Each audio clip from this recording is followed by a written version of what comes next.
Now, I'm delighted to be speaking with Rinske Geerlings, and we're looking at the topic of disasters in business. So, hello, Rinske. Hi, Robert. Now, tell me, what are some of the key disasters that affect small business? Well, recently we've seen, if we're talking about Sydney, you know, the power outages in the CBD. Oh, yeah, that was a big one. That's right, and it's happened a few times. Things like cyclone season up in Queensland is coming up again, or North New South Wales. Things in Melbourne that, you know, the taxi company was affected by a major outage of their phone system and couldn't actually respond to anything for a day, over a day. They're the sort of things that are really practical things that can go wrong. People always think it must be a major, you know, a pandemic or a terrorist it doesn't attack, have but to it be. can be. That's right. So what can we do, though? How can we prepare for stuff like this? Well, what I'd like to focus on, what can small businesses do? Because, you know, big business can take out expensive insurances, they can take, you know, IT recovery solutions that cost a lot of money, or hire expensive consultants to help them. That's not going to work for us, though, is it? That's not going to work for small business. So we need to think, what are the sort of simple things that we can do as a small business that don't cost us too much money and too much effort, because we don't have time for that. So the first strategy I'd like to talk about is keeping your planning process very, very simple. Don't make a plan for every one of those hundreds of things that can go wrong, because we can think of so many. So we should concentrate on the things that are most likely to happen to us, the things that could happen to us? I would say just break it down into the core consequence scenarios. Look more at the impacts of those threats rather than the actual details of the threat. So, for example, what could happen is we can't get into our building, or our building is destroyed. So loss of building. The second one, loss of key people. The third one, loss of key information or communication systems, and the last one, perhaps an impact on the supply chain. Key supplier or customer being affected. All right. So they're the sort of things. So how might we kind of approach that then? If you're saying like not able to get into a building, or loss of key people, whether there are staff or suppliers, presumably. What might be examples of the sort of things that we can do to prepare for that, do you think?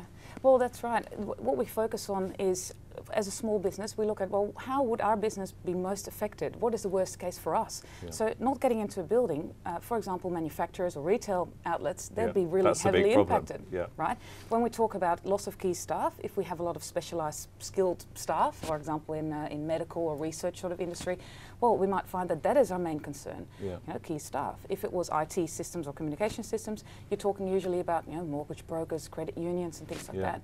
Whereas loss of key supplier or customer, or the supply chain being disrupted, we're talking at, you know, transport companies, couriers and so on. And do you believe then that every business can, even faced with those potential disasters, can create a kind of a plan of action? I mean, yes, they have to, I guess. And again, keep it simple. Don't think, what are we going to do in the first hour, the next day, the next third day, whatever. Just say, up to, let's say, 2 or 3 business days, what is the plan? What's our strategy? And anything over 2 or 3 business days, what is our strategy? So keeping those levels really simple. Presumably, one of the key things that would hit small businesses, and I know you've mentioned some of the examples, you know, sort of state by state, that of course, you know, are very much out of our control, a lot of them. But one may be this loss of data. You know, that's such an important thing, or such a common thing, isn't it? So whether it's through somebody climbing through your office window and nicking all your gear, or just being wiped.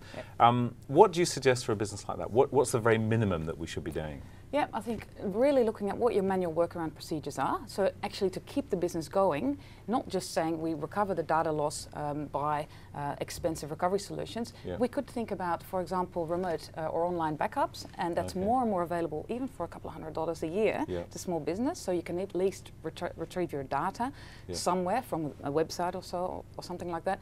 The main thing to remember there, that's data. That's not your whole system being available. You still need to go somewhere with that data. It's like you have the backup tape or whatever it is, where do you go with it? So we could think about, like I said, manual workaround procedures, or having very flexible systems designed specifically to be able to quickly plug in. So for example, from a laptop at home, or an internet cafe if you have to.